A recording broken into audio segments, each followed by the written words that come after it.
Hello friends, welcome to my channel. So friend, आज हम इस वीडियो में डिस्कस करने वाले हैं पोइम जिसका नाम है द प्रोफेसर, जो कि नज़ीम अजेकिल के द्वारा लिखी गई है।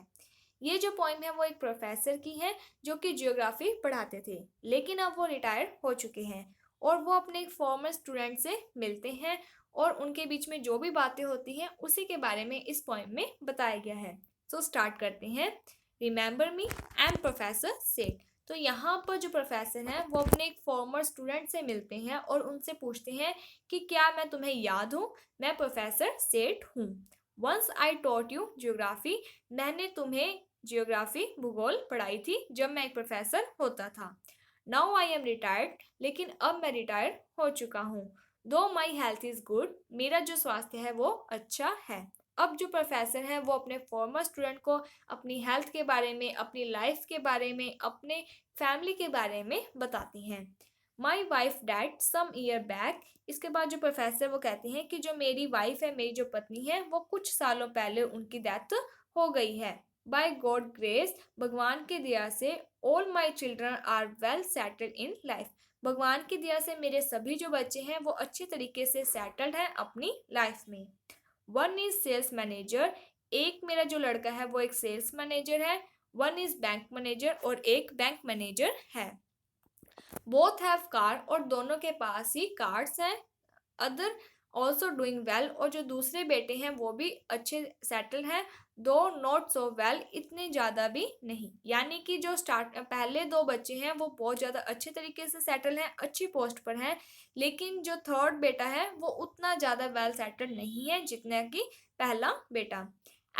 Every family must have black sheep। यहाँ पर जो प्रोफेसर है वो कहते हैं कि हर एक फैमिली में ऐसा कोई ना कोई होता है। यानी कि अगर आपकी फैमिली में जितने दो बच्चे हैं या तीन बच्चे हैं तो उनमें से एक बच्चा तो बहुत ज़्यादा होनहार होता है और एक बच्चा डल भी होता है।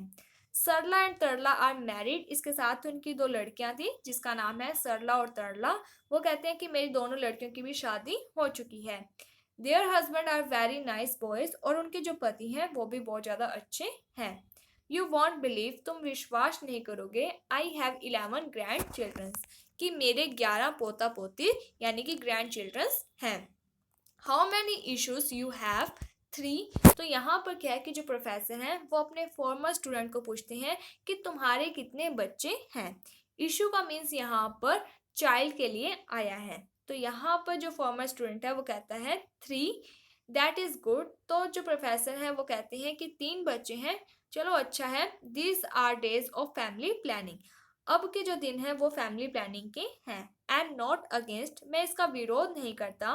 We have to change with time, हमें समय के साथ चेंज होना चाहिए।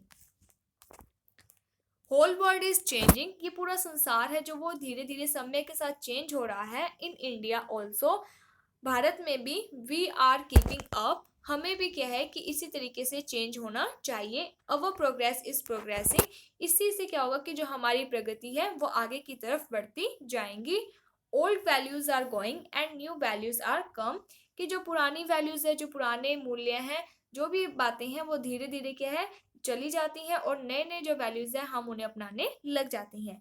यानी कि जो ओल्ड वैल्यूज होते हैं हम उन्हें धीरे धीरे छोड़ने लग जाते हैं, जो कि समय के साथ सेट नहीं आते हैं। और इसी के साथ ही हम नए जो मूल्य होते हैं, नए जो आदर्श होते हैं, वैल्यूज होती हैं, उन्हें अपनाने लग जाते हैं। Everything is happening with leap and bounds. हर एक चीज है जो वो क्या है कि कुछ सीमाओं के साथ और कुछ छूट के साथ हैपनिंग यानी कि होती है। यानी कि अगर हमारी जो प्रोग्रेस होती है तो उसमें भी क्या है कि हमें कुछ बातों को तो लेकर छूट मिली हुई होती है, लेकिन इसके साथ ही कुछ बातों को लेकर हमारे पर सीमाएं भी, लिमिटेशंस भी होती हैं। I am going out rarely, now and then only, this is price of old age, but my health is okay. तो यहाँ पर जो प्रोफेसर है वो कहते हैं कि मैं कभी कभी ही जाता हूँ, अब जा रहा हूँ, और इसके साथ ही यही क्या है, this is price of old as, my health is okay. तो यहाँ पर क्या है कि जो प्रोफेसर हैं वो अपने फॉर्मर स्टूडेंट को अपनी हेल्थ के बारे में बताते हैं कि जो मेरी ओल्ड एज है वो क्या है कि मैं ओल्ड हो चुका हूँ, लेकिन क्या है कि मेरी हेल्थ है जो वो अभी भी सही है। एज वेल यूजल एक्ट्स एंड पेन, यानी कि साधारण सा मुझे कभी कभी दर्द वगैरह होता है। No diabetes, no blood pressure, no heart attack. तो वो कहते हैं कि मुझे किसी भी प्रकार की कोई प्रॉब्लम नहीं है, ना तो मुझे डायबिटीज़ है, ना ही मुझे बीपी की प्रॉब्लम है, ना ही मेरा कोई मुझे कभी हार्ट अटैक आया है। तो इस तरीके से यहाँ पर वो बताते हैं कि जो मेरा हेल्थ है वो ठीक है, मुझे किसी प्रकार की कोई भी प्रॉब्लम नहीं है।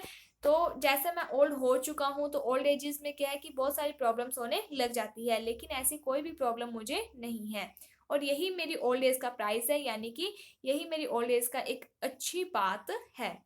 This is because of sound habit in youth. और ये सब चीज़ें किस कारण हुई है, क्योंकि मेरी युवावस्था में बहुत अच्छी हैबिट्स थी। How is your health keeping nicely. तो यहाँ पर क्या है कि अब जो प्रोफेसर हैं वो अपने फॉर्मर स्टूडेंट को पूछते हैं कि तुम्हारी हेल्थ, तुम्हारा स्वास्थ्य कैसा है, क्या तुम्हारा जो स्वास्थ्य है वो अच्छा है। I am happy for that. तो जो फॉर्मर स्टूडेंट है वो कहता है कि मेरा स्वास्थ्य भी अच्छा है। तो जो प्रोफेसर है वो कहते हैं कि चलो, I am happy for that, कि तुम्हारा स्वास्थ्य भी अच्छा है, तो ये सुनकर मुझे भी खुशी है। This year I am 69 and hope to score a century. तो यहाँ पर जो प्रोफेसर हैं वो अपने फॉर्मर स्टूडेंट को कहते हैं कि इस साल मैं 69 ईयर्स का हो जाऊंगा और मुझे होप है कि मैं 100 सालों तक जीऊँगा, यानी कि मैं सेंचुरी कंप्लीट कर दूंगा।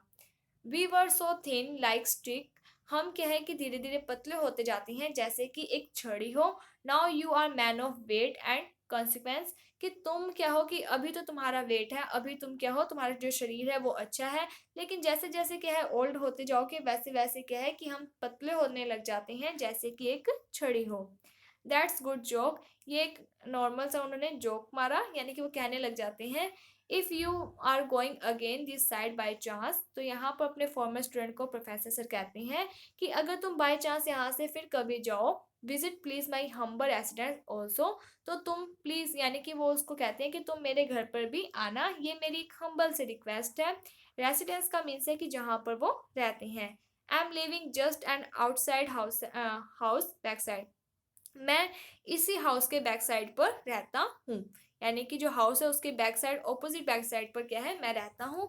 तो यहाँ पर जो प्रोफेसर है वो अपने जो फॉर्मर स्टूडेंट है उन्हें अपने घर का पता बताते हैं और कहते हैं कि अगर तुम अगली बार यहाँ से जाओ तो मेरे घर पर भी ज़रूर आना। तो इस पोइम में यही बताया गया है कि किस तरीके से जो प्रोफेसर हैं और जो उनके फॉर्मर स्टूडेंट हैं उनके बीच में बातें होती हैं, जिसमें जो प्रोफेसर हैं वो अपनी लाइफ के बारे में, अपनी हेल्थ के बारे में, अपना जो इकोनॉमिक स्टेटस है, या फिर उनके जो बेटा यानी कि उनकी जो फैमिली है, उनके जो बच्चे हैं वो क्या काम करते हैं, उन सब के बारे में बताते हैं। सो होपफुली आपको ये जो पोइम है वो समझ में आ गई होगी। अगर आपको कोई भी डाउट है तो आप हमें कमेंट सेक्शन में बता सकते हैं, आपका डाउट दूर कर दिया जाएगा। एंड इसके साथ ही अगर आप चाहते हो कि किसी भी पोइम के अगर आपको नोट्स चाहिए तो आप कमेंट सेक्शन में बता सकते हो, आपको हैंडमेड नोट्स प्रोवाइड करवा दिए जाएंगे, जिसमें आपको बताया जाएगा कि किस तरीके से अगर क्रिटिकल एप्रिसिएशन आता है तो आपको उस क्वेश्चन का आंसर करना है।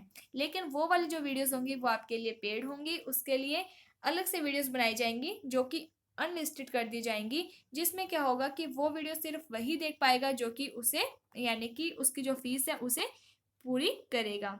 So thank you friends for watching my video. Thank you.